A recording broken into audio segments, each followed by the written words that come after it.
Hey guys, Furum here, and today I'm excited to show you the Mercedes-Benz SLR McLaren in multiplayer in Asphalt 9 at 5 stars, nearly maxed with only a couple of epics on handling and nitro missing. My car has been stuck at 4 stars for a long time, so HarshGupta has given me these races. This yellow decal is the one that I think I've got on mine, because yellow is actually the complementary color to purple, which is why I use yellow text in the thumbnail of my videos, because it is one of the colors that goes best with purple. Please consider subscribing if you haven't already, because we are now less than 175 subscribers away from that 33,000 subscriber goal, where I will upload my 7th Asphalt music video. So be sure to hit that subscribe button and the bell if you would like to see that right when it comes out. I'm planning to do a premiere just like I did with my previous one, Boost, so that you can react live to it at the first time that anyone hears it. And please enjoy the video. So the Mercedes-Benz SLR McLaren is a car that has largely flown under the radar in most of the Asphalt communities.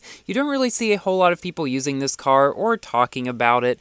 And that's a bit of a shame, because at max, or higher stars in general, it is actually quite fun to drive, pretty agile, and honestly one of the better B-class cars for multiplayer. Gupta is using this car in Legend League in this video against a bunch of A and S-class cars, and you will see how powerful it really is. It's not the very best B-class multiplayer car, but it is certainly pretty high up there, in the top 5 for sure. Like in that race, we beat a Fenner, an Egoista, and a a Huracan, and other cars like that. And in this race, we've got a Lycan and a Porsche 918 Spider. And this one is extremely close. So this car, if you have it at higher stars and might not have known that it was this good in multiplayer, I would definitely recommend giving it a shot, even if you're in Platinum League or even Legend League, because it's more powerful than people really give it credit for. Its top speed is not particularly amazing at 228 miles per hour, but this is faster than, say, the Huracan with 222. Its drifting is very good, as you can see through here. Its nitro efficiency, while not the very best, is also quite strong, and its acceleration is pretty good as well. So overall, I would say that it is quite a well-rounded car with a bit more focused on the agility side, because once you get a track like Osaka or the Caribbean, this car can do marvelously on it, and it has enough speed to keep up with a lot of cars on some of these straighter sections as well. Like in this race here, around those turns, it was able to keep a good amount of speed, and it's coming up near the end here with this Porsche 918 just passing us at the last second, but then passing him at the last second as he tries to knock down us and gets knocked down himself.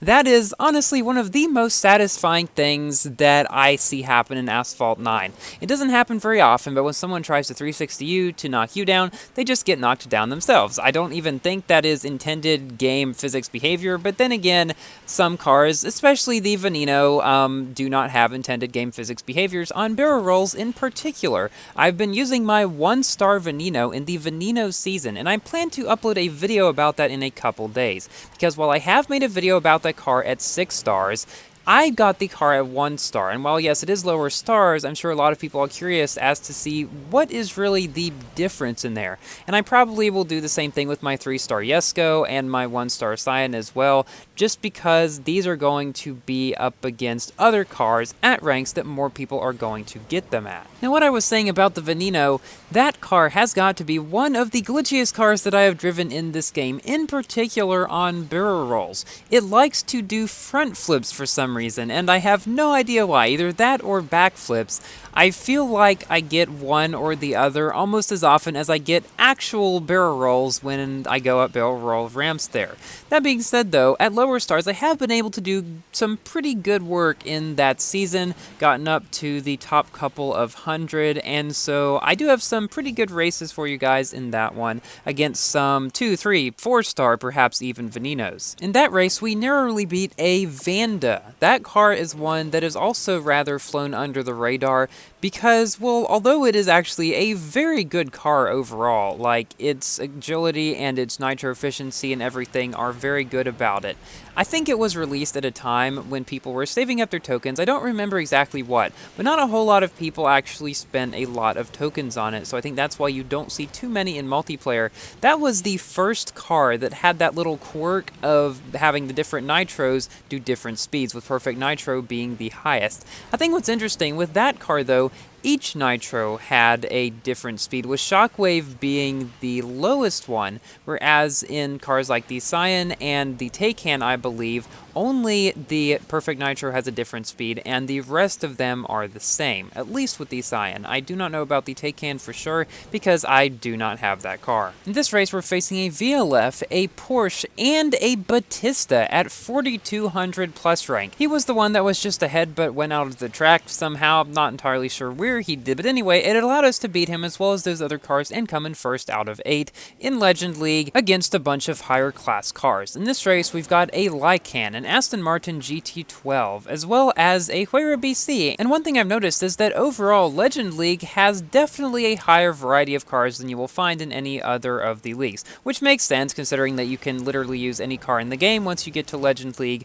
But I just think it is interesting how even then you don't see a ton of S-Class cars, which is what you might expect. You still see a large number of A-Class ones and B-Class ones, and so there's a lot more variety even between classes than you might expect to see in Legend League. And I think the reason for that, well, there's probably a couple of them. Number one, you don't have to get like first or second or third or whatever to go up in rating, so people feel more comfortable using slightly lower cars.